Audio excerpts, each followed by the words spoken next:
Hello दोस्तों, आज हम लोग बात करेंगे अपने देश के बारे में कि हमारे देश के इतने सारे नाम क्यों और कैसे क्यों पड़े। तो इस बारे में हम लोग को जानना बहुत ज़रूरी है। हमारी संस्कृति, सभ्यता जानना कि हमारे देश के इतने सारे नाम क्यों पड़े। आज हम बात करेंगे अनुराग सर से इसके बारे में। हेलो सर, आप बताने बच्चों को बताना चाहेंगे कि हमारे देश के जो इतने सारे नाम पड़े, तो ये क्यों पड़े और किस लिए पड़े? क्या भारत ही नहीं हो सकता था? इंडिया ही नहीं हो सकता? हिंदुस्तान नहीं हो सकता? तो आज हम बात करेंगे इस बारे में कि हमारे देश का नाम जम्बूद्वीप क्यों पड़ा है। सर हमें बताएंगे अनुराग सर। जी सर, सबसे पहले तो आपका बहुत-बहुत धन्यवाद कि आपने यहाँ बुलाया। और मुझे भी लगता है कि कहीं न कहीं ये जो मुद्दा है, ये जो प्रश्न है, ये यहाँ भारत के बहुत सारे नागरिकों के मन में है, जो यहाँ के निवासी हैं, और बिल्कुल होना चाहिए स्वाभाविक तौर पर। ये प्रश्न सबके मन में उठना चाहिए और ये जानना रुचि का विषय है। आप किसी भी देश के नागरिक हैं, तो आपको इन तथ्यों को जानना बहुत आवश्यक है कि आपकी जो देश की सभ्यता है, जो संस्कृति की जड़ें हैं, वो आपको मूलभूत आवश्यकता है जानने के लिए। और कहीं न कहीं हमारे देश में इतनी सारी विविधता है, चाहे वो नाम में हो, धर्म में हो, या फिर भौगोलिक विविधता हो, हर एक चीज़ में विविधता है, तो उसको जानना बहुत ही आवश्यक है। और हमारे देश के आखिर इतने सारे क्यों नाम पड़े, कारण क्या था और कैसे पड़े, उन सभी तथ्यों पर हम आज बातचीत करेंगे। तो सबसे पहले सर हम बात करते हैं जब भारत की, तो भारत के सिर्फ भारत ही नहीं, बल्कि भारत के अनेक नाम हैं। चाहे आप देख लीजिए जम्मूद्वीप, आर्यवर्त, हिंदुस्तान, इंडिया, भारत, और ऐसे 2-3 और नाम हैं, यानी टोटल मिलाकर हमारे भारत के 7 नाम हैं। आखिर इन नामों की उत्पत्ति कैसे हुई? क्या ये सारे नाम एक साथ में ही लिए जाते थे, या फिर ये अलग-अलग कालांतर में इनके नाम पड़ते गए? तो हमारे देश का जो नाम है, ये कोई एक अल्प समय का काम नहीं है, बल्कि इनके नामों में विविधताएं हजारों लाखों वर्षों का परिणाम है। आप प्राचीन काल में देखेंगे, आप अपने अतीत को देखेंगे, तो हमारे भारत का जो अतीत है बहुत समृद्धशाली रहा है। और यहाँ पर कई, सिर्फ भारत की नहीं, कई देशों की और कई अ, मतलब द्वीपों की संस्कृतियां आपस में घुल मिल करके हमारे देश का निर्माण हुआ है। तो कहीं ना कहीं उन सब का परिणाम है कि हमारे देश के इतने सारी विविधताएं हैं और इतने सारे नाम हैं। तो जब हम भारत के नाम की बात करते हैं, तो सबसे पहले जो भारत का नाम है, वो जम्बू द्वीप देखने को मिलता है। जी। प्राचीन काल के आप ऋग्वेद में देखेंगे, या फिर आप जो बुद्ध के साहित्य है उसमें देखेंगे, जैन साहित्य में, उन सब में आपको जम्बू द्वीप का जो है उल्लेख मिलता है। जम्बूद्वीप नाम क्यों पड़ा और कैसे पड़ा? तो पुराण में आप देखेंगे सर, तो पुराण में आपको मिलेगा उल्लेख कि 7 द्वीपों को हमारे पुराणों में बांटा गया है। जैसे आज हमारे देश में 7 द्वीप हैं, एशिया, ऑस्ट्रेलिया, अमेरिका, इसी प्रकार से उस समय पर भी 7 द्वीपों को पूरी पृथ्वी में बांटा गया था, जिसमें सबसे महत्वपूर्ण जो द्वीप था वो था जम्बूद्वीप। जी। अब जम्बूद्वीप नाम इसका आखिर क्यों पड़ा? तो चूंकि जम्बूद्वीप में बहुत सारे जामुन के पेड़, आज भी आप देखते होंगे इस समय पर तो जामुन का सीजन भी है, तो बहुत सारे जामुन के वृक्ष थे, और इसी के आधार पर हम इसको जम्बू द्वीप कहने लगे थे। अब पहले प्राचीन काल में जामुन के वृक्ष को जम्बू कहते थे। और द्वीप जो चारों तरफ से पानी से घिरा होता है, यह विशाल भूभाग जो चारों तरफ से पानी घिरा होता है, उसे हम द्वीप कहते हैं। तो जम्बू यानी जामुन के वृक्ष का जो विशाल भूभाग है, जामुन के वृक्ष से जो विशाल भूभाग है, उसी को हम जम्बू द्वीप के नाम से जानते थे। जो दूसरा नाम है वो आर्यवर्त है। और आर्यवर्त का मतलब होता है कि आप विशेषता, अब एक चीज और आपसे बताएं कि जम्मूद्वीप या आर्यवर्त, ये कोई हमारे राजनीतिक नाम नहीं है, बल्कि ये भौगोलिक अवधारणा है।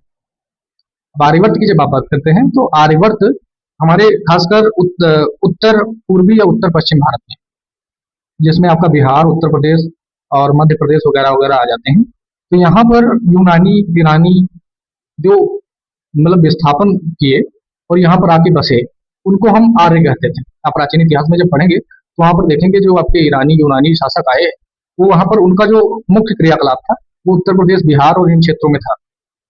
तो जहाँ पर वो रहते थे, क्योंकि उनको आर्य कहते थे, और आर्य के रहने का जो स्थान है, उसी को हम आवर्त कहते हैं। आवर्त का आप शब्द कर समझते हैं कि जहाँ पर आप रहते हैं जिस क्षेत्र में, उसी को हम आवर्त कह देते हैं। तो यानी कि आर्यों के गतिविधियों का जो केंद्र है, उसी को हम आर्यवर्त कहते हैं। तो आर्यवर्त शब्द का प्रयोग संपूर्ण भारत के लिए नहीं होता है सर, ये मुख्यतः जो है उत्तर प्रदेश, बिहार और मध्य प्रदेश, तीनों क्षेत्रों के लिए होता है। तो आपने देखा कि जम्मूद्वीप और आर्यवर्त दो, मुझे आशा है कि आपका डाउट क्लियर होगा। जो तीसरा नाम है वो भारतवर्ष है। भारतवर्ष है। तो भारतवर्ष का सर 2 मत प्रचलित है। हमारे वैज्ञानिक या जो भी हमारे इतिहासकार वगैरह हैं, ये भारत का जब बात आती है, तो इसको भारतवर्ष को 2 मत इसमें माने जाते हैं। पहला मत ये है कि मुझे लगता है सभी हमारे देश के जितने भी देशवासी हैं, या आप सब लोग राजा भरत का नाम तो सुना ही होगा। तो कुछ लोग मानते हैं कि जो राजा भरत हैं वो एक बहुत ही समृद्धशाली और बहुत ही प्रतापी राजा हुआ करते थे, तो उनके नाम पर हमारे देश का नाम भारत रख दिया गया। क्योंकि पहले ऐसा होता था कि जो राजा होते थे और वो उन्हीं के नाम पर उस क्षेत्र का या फिर उस देश का नाम रख दिया जाता था।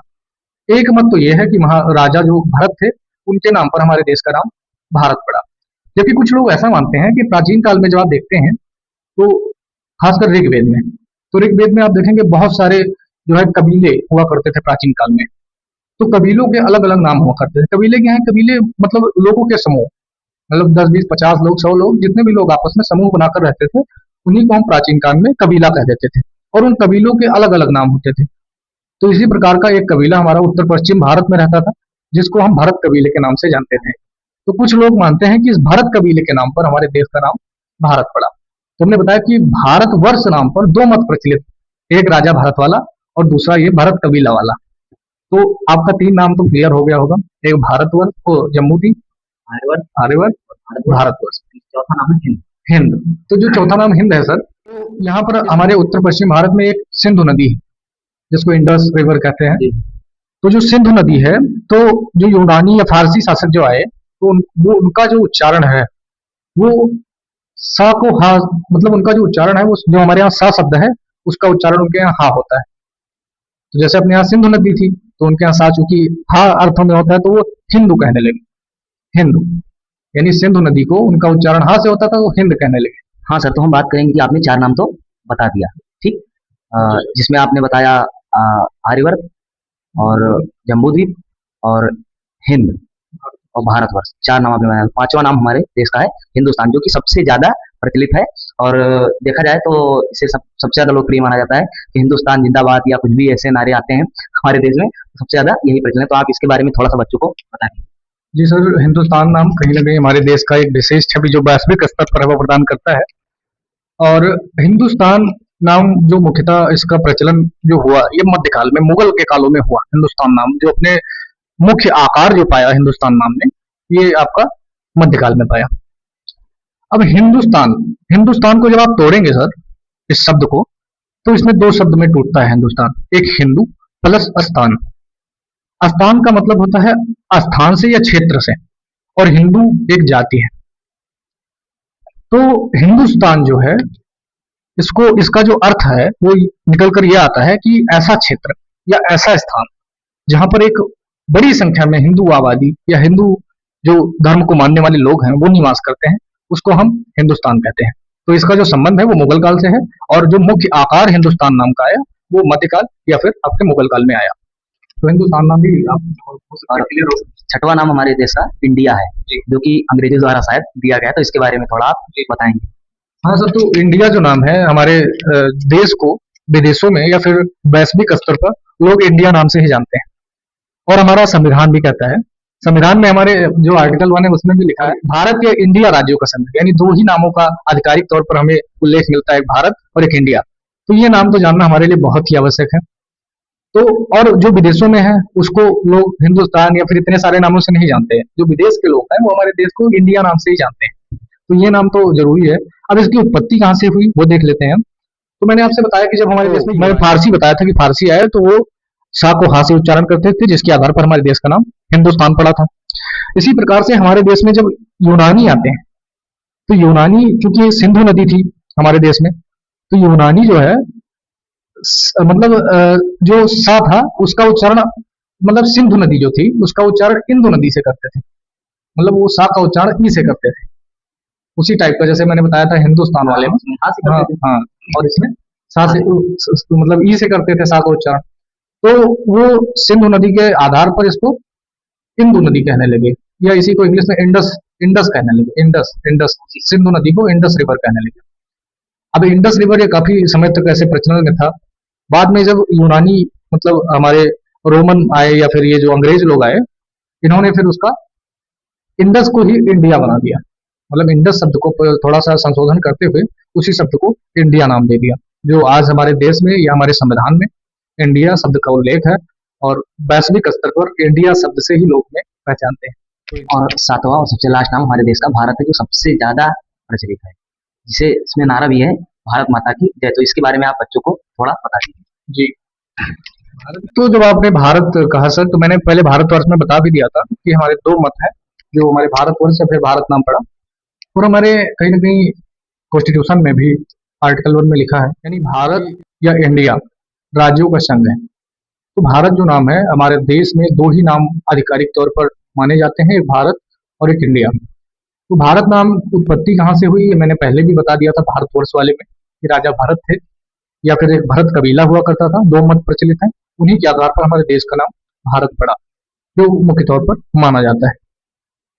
अब मैं सबसे पहले तो जो हमारे दर्शक हैं, मैं उनसे आग्रह करना चाहूंगा कि आप सबसे पहले उन चीजों को देखिए जो आपके देश, आपकी संस्कृति, आपकी सभ्यता और आपका जो अतीत है, स्वर्णिम अतीत, आखिर क्या कारण है कि भारत इतना गौरवान्वित इसका अतीत रहा है और इसको वैश्विक स्तर पर एक विशेष छवि मिली है, जो शायद किसी अन्य देश को नहीं मिल पाई है। भारत में आप देखें, इतनी सारी विविधता होने के बावजूद, चाहे वो नाम की विविधता हो, चाहे वो धर्म की विविधता हो, चाहे वो भौगोलिक विविधता हो, इतनी विविधता होने की बात भी वो एकता के सूत्र से बंधा हुआ है, क्योंकि उसकी संस्कृतियां, उसके संस्कार, उसकी सभ्यताएं की जो जड़ें हैं वो बहुत मजबूत है और हमें एक विशेष छवि प्रदान करती हैं। तो हर व्यक्ति को, वो कितना भी पढ़ ले, कितना भी लिख ले, कितना भी उच्चतम स्तर पर चला जाए, लेकिन जो अपने देश की मूलभूत चीजें हैं, जो मूलभूत जड़ें हैं, उसके विकास का जो मेन माध्यम है, वो जानना बहुत आवश्यक है। और आप किसी भी देश के नागरिक हो, आपको अपने देश की जो मूल बातें हैं उसको जानना आवश्यक है। अब आप मान लीजिए भारत के नागरिक हैं, आप विदेश घूमने गए, आपने पूछ लिया किसी ने कि आपके देश का कितने नाम है, आपको यही नहीं पता है। तो ये चीजें जानना आवश्यक है और मैं कहता हूं कि हर नागरिक, हर व्यक्ति इन चीजों का ज्यादा से ज्यादा जानने का इच्छुक हो, ताकि हमारे आने वाली पीढ़ियां इन चीजों को भुला ना जाए कि आखिर हमारे इतने सारे नाम थे, कैसे पढ़े, और ये कोई 2-4 साल का परिणाम तो है नहीं सर, लाखों सालों का परिणाम है और बहुत सारी संस्कृतियों का देन है। भारत सिर्फ भारत ही नहीं, बल्कि बहुत सारे देशों ने मिलकर हमारे अतीत को समृद्धशाली बनाया है और ये हमारे लिए एक बहुत ही गौरव का विषय है। और आज हमारे माध्यम से और आपके माध्यम से ये चीजें जो हमारे इस छोटे से पॉडकास्ट के माध्यम से, ये एक लोगों के मन में जो डाउट था वो क्लियर हुआ।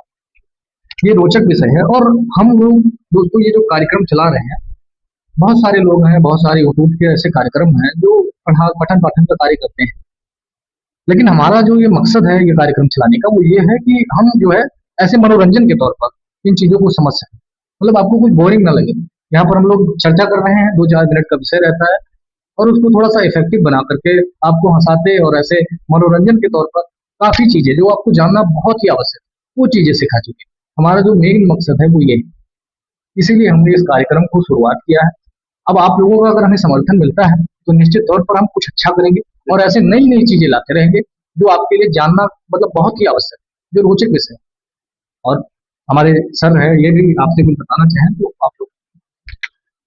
आप लोगों ने देखा दोस्तों कि हमारे अनुराग सर ने कितने अच्छे तरीके से आपको समझाया पॉडकास्ट के माध्यम से। तो आप इसको देखें और लाइक करें, सब्सक्राइब करें, ज्यादा से ज्यादा शेयर करें, जिससे हम लोगों को आगे थोड़ी मदद मिल सके और अभी जो हमारा टॉपिक होगा इससे भी रोमांचक, इससे भी अच्छा होगा, इससे भी रोमांचक होगा। और हम एक विशेष मतलब एक विशेष टॉपिक है और हमारे समाज में जो विशेष विषमता का दहेज प्रथा है सर, मैं चाहता हूँ कि दहेज प्रथा पर एक वीडियो बना जाए। हमारे गांव या फिर हमारे समाज में इतना जागरूक और शिक्षित होने के बाद भी आज कहीं ना कहीं हमारा समाज इस दहेज रूपी प्रथा से जकड़ा हुआ है।